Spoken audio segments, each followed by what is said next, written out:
students! I know that you already watched my first part of my video which titles Perfect Square Variables and Perfect Square Numbers. You can now proceed to our next lesson which entitles Difference of Two Squares.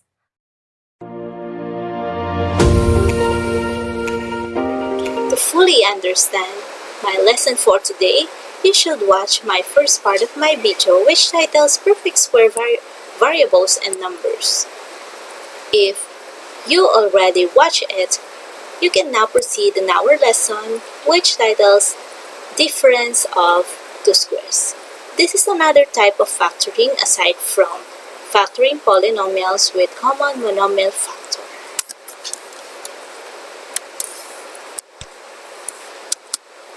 So before we start, these are the things to prepare: graphing paper or graphing notebook, 2 note-taking, ball pen, and also scratch papers in solving.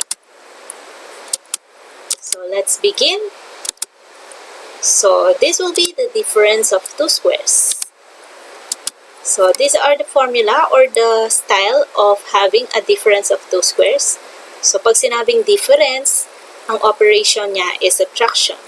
Kapag naman two squares, naka-raise siya sa exponent na 2. So kapag nakakita ka ng ganitong format, this is what we call the difference of two squares. How can we factor difference of two squares? Ang sagot niya is always the quantity of a plus b multiplied by the quantity of a minus b. So, ganito lang siya. So, you will get the square root of a squared, which is the first term. Tapos, i-write, and then you will get, or you will give me a sum and difference of two terms. So, the product of sum and difference of two numbers is the factor of difference of two squares. So, baliktad. The factors of difference of two squares is always the product of sum and difference of two numbers. That's why I'm asking you to watch my first part of my video so that you can able to understand the concept of my lesson for today. Next. So these are the steps to follow. Number 1, find the square root of each of the two terms. Number 2, form two factors from these square roots. One a sum and the other is difference. So these are the examples. Number 1, we have a squared minus 16. Number 2, 144x squared minus 49y squared. Number 3, 121m to the 6th power n to the 4th power minus 100p to the 10th power q to the 12th power. Next, another, we have k squared over 25 minus 1. And last, 8x to the 6th power minus 50y to the 10th power. So let's start with the first example. The first example is a squared minus 16. Again, what is the first step? Get the square root of the first term. So the square root of the first term is the square root of a squared. Again, so kapag kumukuha tayo ng square root ng mga variables, ang lagi nating sinusolve is the exponent. So, since ang exponent ni a ay 2, so even siya, so you will going to divided by 2, so you will get 1. So, meaning, ang square root ng a squared ay a to the first power or a, simply a. So, saan nanggaling ang 1? Lagi tayo nagdi-divide ng 2 sa exponent nila. Next term, the second term will be 16, so you will get also the square root of 16. And what is the square root of 16? Paano tayo kumukuha ng square root? Iisip tayo ng isang number na kapag minultiply mo sa sarili niya, you will get that number.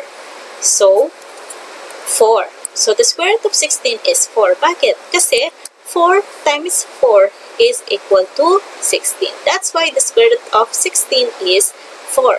Now, let us combine the two. So, again, what is the square root of the first term? We have a. And the second term, we have 4. So, paano natin pagko-combine yung dalawa? Again, difference of two squares has the product of sum and difference of the two terms. So again, a squared minus 16 is equal to a and 4. So how we will going to write it? The quantity of a plus 4 multiplied by the quantity of a minus 4. So i-rewrite lang natin si a at saka si 4. At then, lalagyan nyo lang ng sum and difference or plus sign and minus sign. So that is our first example. Next, second example. Our second example is 144x squared minus 49y to the fourth power. Again, let us get the first term. Ang first term ay yung 144x squared. Now, paano kapag meron na siyang number and variable? How we will going to get the square root of them? So, separate. So, ang exponent ni x, which is 2, is uneven. So, 2 divided by 2. And another, you will get the square root of 144.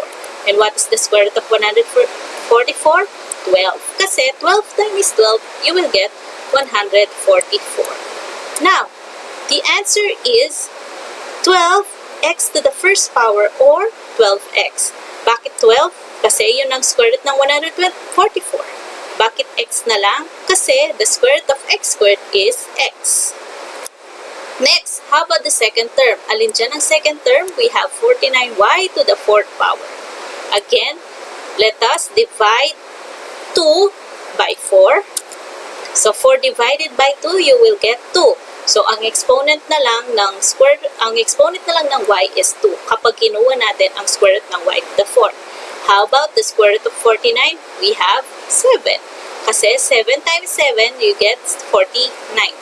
Now, the final answer is 7y to the second power.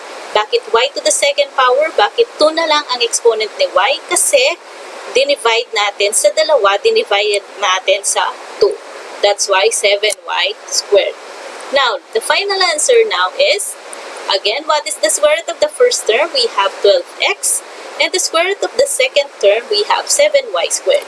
Now, the final answer is 144x squared minus 49y to the fourth power equals 12x plus 7y squared multiplied by 12x minus 7y squared. So, lahat ng sagot na nakuha natin dun sa mga square roots nila, i-rewrite lang natin and then ibigyan lang natin ng plus sign and minus sign. Next, third example. Third example, we have 121 m to the 6th power n to the 4th power minus 100 p to the 10th power q to the 12th power. So again, ano ang first term natin? 121 m to the 6th power n to the 4th power. Get the square root. So, separate natin. Anong square root ng 121? We have 11. Anong square root ni m to the 6? M to the 3rd. Bakit m to the 3rd? Always divided by 2. So, 6 divided by 2, you will get 3. Next, how about n to the 4th power? Bakit naging n squared na lang kapag kinuwang square root ng n to the 4th? Kasi 4 divided by 2. So, how about the second term? We have 100 p 10 or 10 to the 10th power q to the 12th power. Again, let's separate. The square root of 100 is 10, correct? Kasi 10 times 10 is 100. Next, the square root of p to the 10th power is p to the 5th. Paano nakuha ang p to the 5th? 10 divided by 2, correct? Next, how about the square root of k to the 12th power? That is q to the 6th. Paano nakuha yon? 12 divided by 2. Now, let us recall all the square roots of 121m to the 6th n to the 4th power. Ano kasi ang square root nito? So, i-combine lang lahat ng sagot sa first term. We have 11 m cubed n to the 2nd power. How about on the second term? Combine lahat ng sagot. We have 10 to the 5th, 10 p to the 5th power, q to the 6th. Now, let us combine the two. Ayan sila.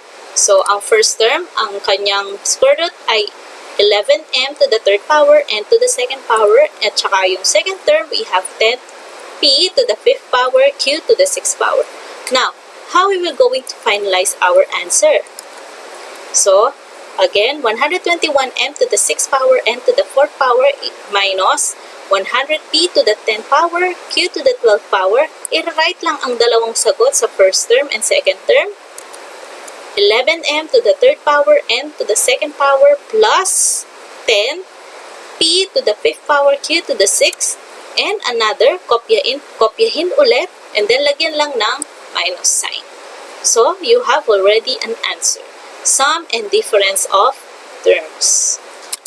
Next, the fourth example. For example, we have k squared over 25 minus 1. Ma'am Sikat, paano natin isa-solve ang fraction? Meron bang ibang steps? No, you'll just follow the steps. No, kamukha lang nung nauna. So, all you have to do, you just do it step by step. Dahil fraction yan. So, paghiwalay natin, so lagyan ng square root sa numerator and another square root sa denominator. So, get the square root of k squared. What is the square root of k squared? Anong gagawin sa 2? 2 divided by 2, you will get 1. Or, you just simply write k. Next, another, get the square root of 25. Isip kayo ng number na pwedeng i-multiply sa sarili niya, you will get 25. And that is 5. Now, to finalize your answer, let's make it as fraction. Meron kang k sa numerator, meron kang 5 sa denominator. So, the final answer is k over 5. So, the square root of k squared over 25 is k over 5. Next, how about the second term? We have 1. The square root of 1 is also 1. It's as easy as that. Okay? Next, let us combine the two. So, the k over 5 and 1. So, finalize. K squared over 25 minus 1 is equal to k over 5 plus 1 multiplied by k over 5 minus 1. So, that is the answer. So, last example, fifth example. So, we have 8x to the 6th power minus 50y to the 10th power. Now, let us analyze this given. Since this is the last, let us observe. Let us check one by one. Is 8 a perfect square? Meron ba siyang factor na kapag minultiply natin sa sarili na, you will get 8? Okay, let us enumerate the factors of 8. We have 1, 2, 4, and 8. So, walang numbers. Walang numbers or factors si 8 na kapag minultiply niya sa sarili niya, you will get 8. So, how are we going to factor this out? So, let us try to factor this polynomial with common monomial factor. Ano nga kasi yung mga steps sa common monomial factor? Ano kasi yung unang step na gagawin natin? Let us get the GCF. Now, what is the GCF of 8 and 50? Isn't it is 2?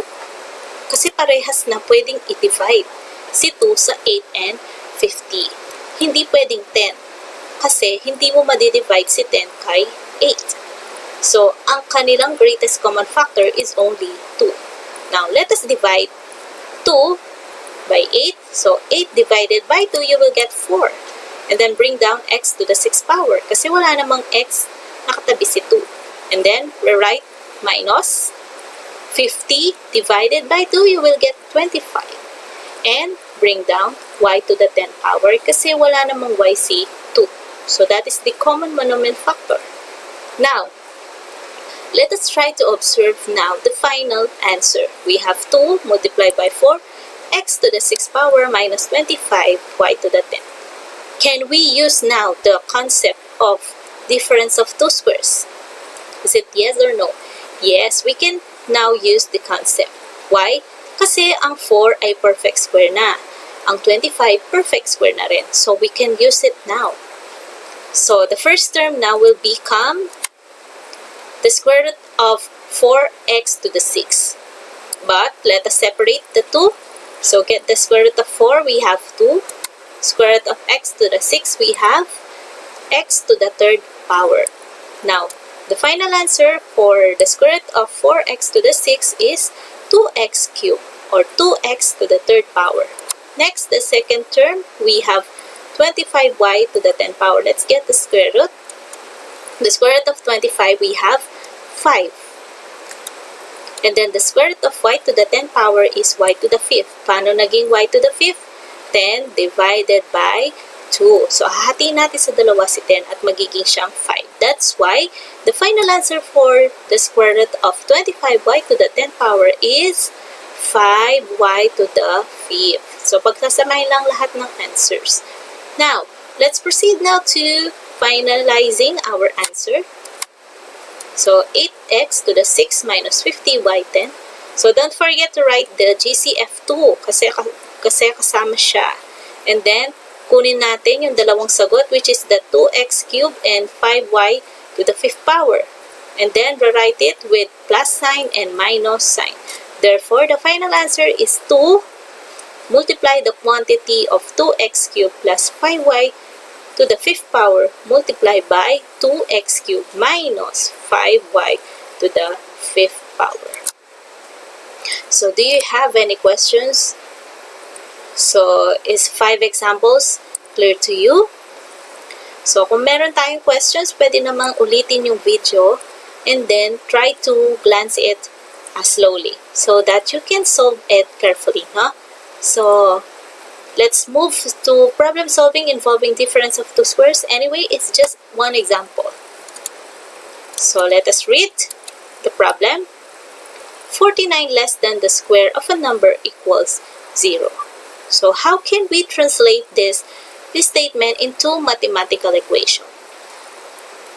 49 less than the square of a number. So, let x be the number. So, ang hinahanap dyan yung number. Ano kaya yung number na yon? Ano kaya yung number na yon? Na kapag less than siya sa number na yon, you will get 0. And what will be the number? So, that is x squared minus 49 equals 0. Paano nakuha ang x squared minus 49? Pag kasi sinabing less than is always difference. Less than, mababa. Mas mababa. Si 49 ay mas mababa sa square ng number. So, paano yun?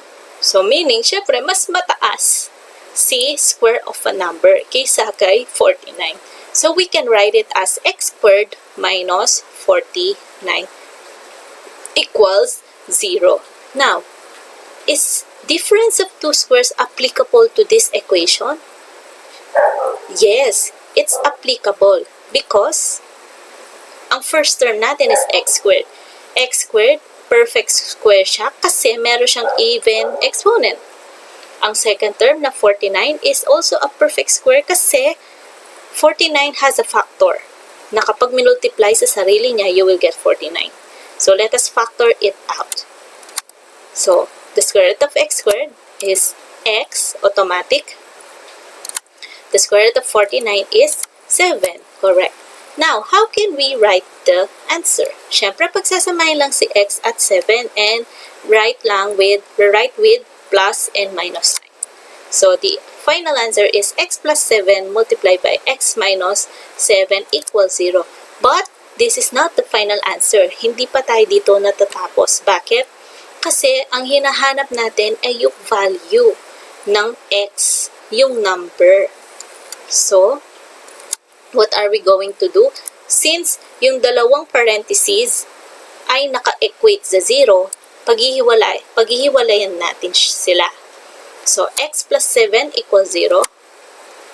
Bakit naging negative 7 na lang ang value ng x? Kasi, x plus 7 is equals 0. Para makuha natin yung value ni x, ililipat natin si positive 7 on the other side. Kaya kung positive siya nung una, pag nilipat natin siya, magiging negative 7. So, the first value of x now is negative 7. How about x minus 7 equals 0? Diba? Kapag nilipat natin si negative 7 sa kabila, magiging siyang positive. So, the numbers are, or the numbers is 7 or it can be negative 7. So, kahit alin dyan sa dalawa, pwedeng 7 or negative 7. So, this will be the problem involving difference of two squares.